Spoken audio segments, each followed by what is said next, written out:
Chabahar ఓడరేవుకు సంబంధించి Bharat, Iran ఒప్పందం చేసుకున్నాయని America భారత్కు తీవ్ర హెచ్చరిక చేసిన విషయం తెలిసిందే.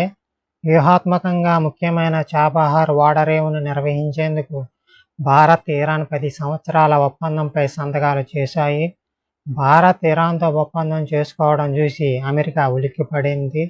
ఇరాన్తో వ్యాపార ఒప్పందాలు చేసుకునే ఏ దేశంపైన అయినా ఆంక్షలు విధించే ప్రమాదం ఉందని అమెరికా పేర్కొంది.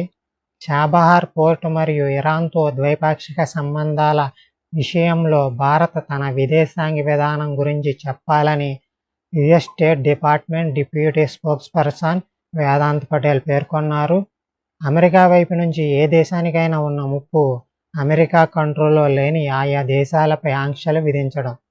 భారత్ విషయంలో గతంలో కూడా అమెరికా ఆంక్షలు విధించింది. కానీ మారిన కాలంలో భారత్పై ఆంక్షలు విధించడం అంత సులువైన పని కాదు. 1998లో పోఖ్రాన్లో భారత్ అణు పరీక్షలు జరిపినప్పుడు కూడా అమెరికా ఉలిక్కిపడింది. అప్పుడు ఆర్థిక ఆంక్షలతో పాటు అనేక ఇతర ఆంక్షలను అమెరికా భారత్పై విధించింది. భారత్పై ప్రతీకారం తీర్చుకోవడానికి అమెరికా భారతదేశాన్ని ప్రపంచమంతా నిషేధించాలని ఇతర దేశాలను ప్రేరేపించింది. భారత్కు ఏ దేశం రుణాలు ఇవ్వకుండా, భారతదేశానికి ఇతర దేశాలు సాయం అందించకుండా అమెరికా ఆంక్షలు పెట్టింది. అమెరికా కంపెనీలు భారత్లో వ్యాపారం చేయకుండా, పెట్టుబడులు పెట్టకుండా నిషేధం విధించింది. భారత ఎగుమతులపై కఠిన ఆంక్షలు విధించింది. అంతరిక్షంకి సంబంధించి, అలాగే అణుశక్తికి సంబంధించి క్లిష్టమైన సాంకేతిక పరిజ్ఞానాలను ప్రపంచ దేశాలు భారత్కు ఇవ్వడాన్ని అమెరికా అనుమతి నిరాకరించింది. అప్పుడు అమెరికా ఆంక్షలు భారత ఆర్థిక వ్యవస్థపై ప్రతికూలంగా ప్రభావితం చేశాయి.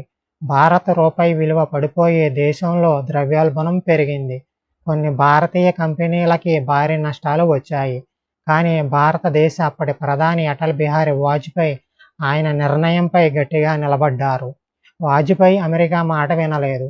అమెరికా ఆంక్షలను వాజ్పేయి ప్రభుత్వం తీవ్రంగా వ్యతిరేకించింది. భారతదేశ జాతీయ భద్రతకు ఈ అణుపరీక్షలు అవసరమని వాజ్పేయి వాదించారు. ఆంక్షలు ఎత్తివేసేందుకు వీలుగా వాజ్పేయి అమెరికాతో దౌత్యపరమైన చర్చలు కూడా జరిపారు. నిషేధం తర్వాత భారతదేశం ముందు కొత్త సవాలు వచ్చింది. కానీ అప్పటి ప్రధాని అటల్ బిహారీ వాజ్పేయి ఆయన నిర్ణయంపై వెనక్కి తగ్గలేదు. కాబట్టి అమెరికా ఆంక్షలను తట్టుకునేలా ప్రణాళిక రూపొందించి భారత్ విజయం సాధించింది. కొంతకాలం తర్వాత అమెరికాకు అప్పటి అధ్యక్షుడు బిల్ క్లింటన్ పరిపాలనలో చర్చలకు ప్రతిపాదన చేశారు. అమెరికా తరపున ఉప విదేశాంగ మంత్రి స్ట్రోబ్ టాల్బోట్ను సంధానకర్తగా నియమించగా, భారత్ తరపున అటల్ బిహారీ వాజ్పేయి జస్వంత్ సింగ్ను సంధానకర్తగా నియమించారు.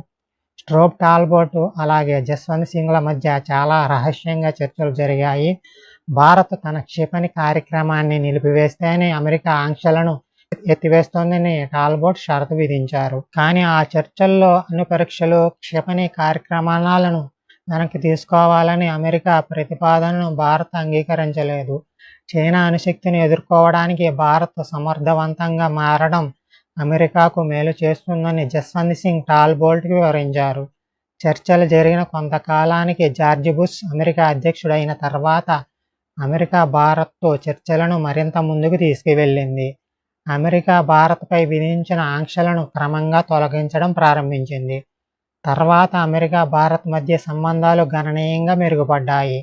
అదేవిధంగా ఇప్పుడు ఇరాన్తో ఒప్పందం కుదిరిన తర్వాత అమెరికా నుంచి వచ్చిన ఆంక్షల ప్రకటనపై నేటి కాలంలో భారత్పై ఆంక్షలు విధించడం అంత సులువు కాదని విదేశీ వ్యవహారాల నిపుణులు అంటున్నారు. అమెరికా అభ్యంతరం వ్యక్తం చేసినప్పటికీ భారత్ తన ప్రయోజనాలను చూసుకుని వాటిపై దృఢంగా ఉంటుంది అనడానికి రష్యా సమస్య తాజా ఉదాహరణ. చాలా విషయాల్లో రష్యాకు వ్యతిరేకంగా ఓటింగ్లో భారతదేశం పాల్గొనేలా చేయడానికి అమెరికా బ్యాక్డోర్ ప్రయత్నం చేసింది. అయితే అక్కడ కూడా భారతదేశం తన స్టాండ్పై గట్టిగా నిలబడింది. అప్పుడు అమెరికా ఏమి చేయలేక మౌనంగా ఉంది. కాబట్టి ఇప్పుడు అమెరికా భారత్పై ఆంక్షలు విధించడం అంత సులువు కాదు. ఒకవేళ అలాంటి ప్రయత్నం అమెరికా చేసినా భారత్ దానిని ఎదుర్కోగలదు.